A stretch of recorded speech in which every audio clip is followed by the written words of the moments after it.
канали за връзка, нещо много важно.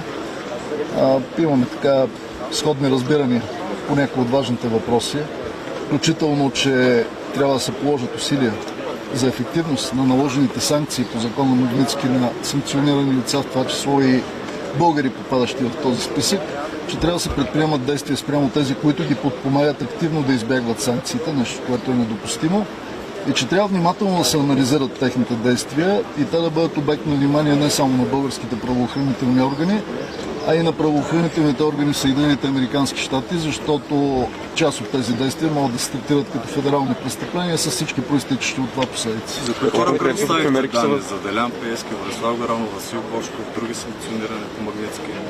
Предоставихме данни за немалко хора, но ще предоставим за още повече, защото разбрахме, че има така сериозен интерес да се установят хората, които правят опити да избягват санкциите или които извършват престъпления не само на територията на България, а извършват престъпна дейност, която може да бъде квалифицирана като федерално престъпление по законите на Съединените американски щати, така че тепърва още много информация ще постъпи. Тоест може да се очаква разширяване на списъка, така ли? Едното няма общо с другото. Аз говоря за престъпления и за опити да бъдат избягвани санкциите. Дали ще бъде разширяван списъкът, това е изцяло прерогативите на тяхната служба, на финансовото министерство. Факт, те си решават, те преценяват. По този въпрос ние нямаме касателство дали ще бъде разширяван списъка. Темата на разговорите беше тези санкции да бъдат ефективни и лицата, по отношение на които са наложени, да ги търпят ефективно, а не да ги заобикалят по един елементарен начин, чрез помощта на други.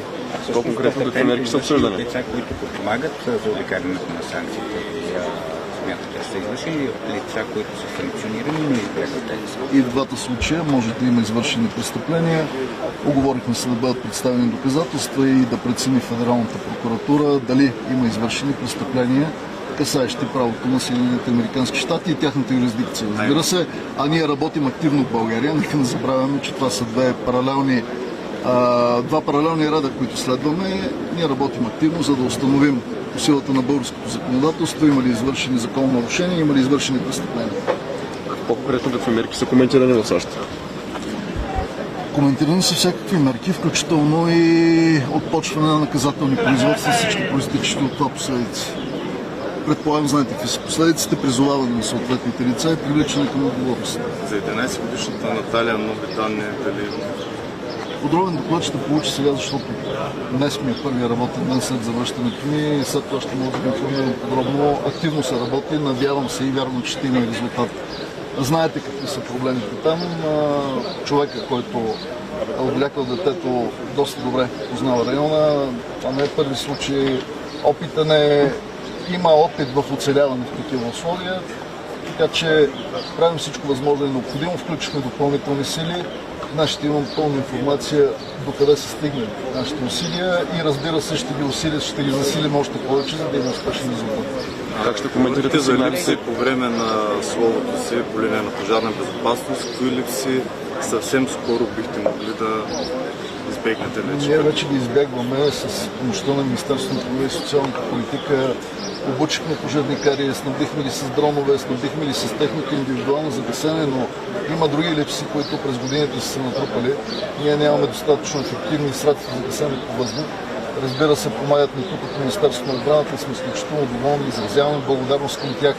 Тази година по-добре са подготвени хеликоптерите. Има за първи път възможност и Спартан да се включи с такава система за гасене, но тук има доста сериозни дефицити, по които трябва да поработим. Така че това са липсите. Усилията ни трябва да бъдат насочени към превенция. Превенцията изисква много сериозно техническо обезпечение. Как ще коментирате сигналите на ДПС срещу вас за неправомерно използване на власт? Изобщо няма да ги коментирам, да ви кажа честно.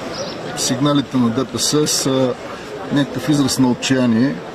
Аз ги разбирам, но не мога да им помогна. Благодаря ви.